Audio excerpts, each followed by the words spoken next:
I came to the United States when I was 12 years old. I'm originally from Mexico City, and we came in here with a visa. My visa expired soon afterwards, and we were hoping to be able to change our immigration status into something more permanent. That was back in 1998. We applied for immigration status then, and nothing has been resolved so far. We were unlucky, as the rest of the United States was, during the September 11th attacks, when everything for us became a lot harder. And our immigration paperwork kind of stopped for a very long time. And up until very recently, it's been moving along, but it has been 13 years.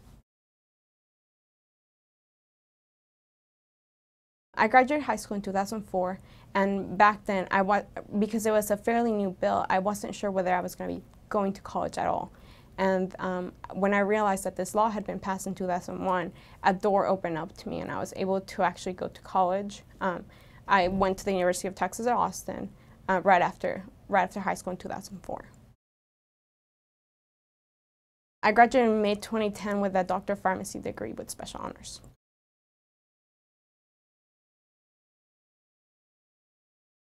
No, it's not likely at all.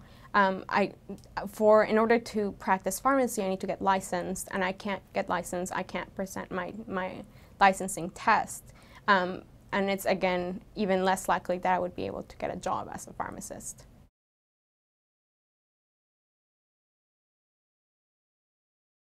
It's absolutely gotten worse. In 2001, immigration was not a hot-button issue. When in-state tuition passed, it passed virtually unopposed. People were able to get driver's licenses. We enjoyed many, I wouldn't say benefits, but we weren't penalized as much as we are now. And then this has absolutely changed in the last few years.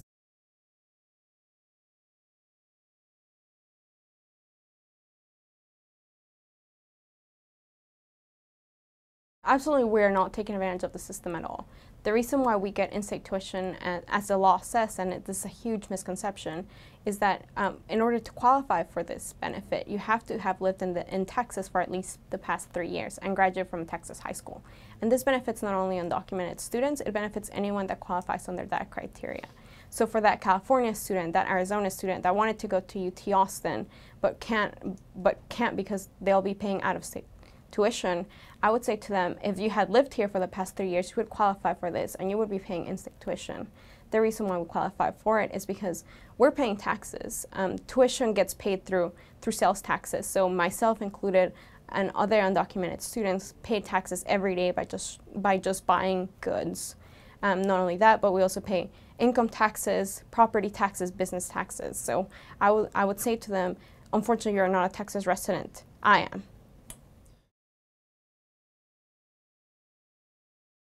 The best case scenario would be for the DREAM Act to pass so that all the students like myself that have gone to school here in Texas and in other places around the country can actually start practicing and can actually use their degrees to better the United States, to start paying taxes at a higher income level than they are paying right now. All these students are just kind of stuck in limbo.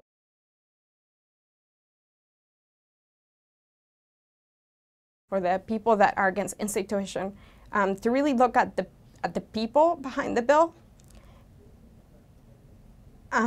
It's really easy to, and it's sort of infuriating to see the debates and people just attack us and say that we've had a handout, when in fact we've worked really hard.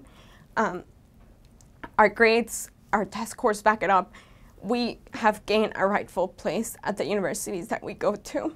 So for them to actually just look at the people behind the bill, and they would be surprised how many undocumented people they know who think are great people, and they're the people that they're hating on. So to really think about that, because we are, at the end of the day, people.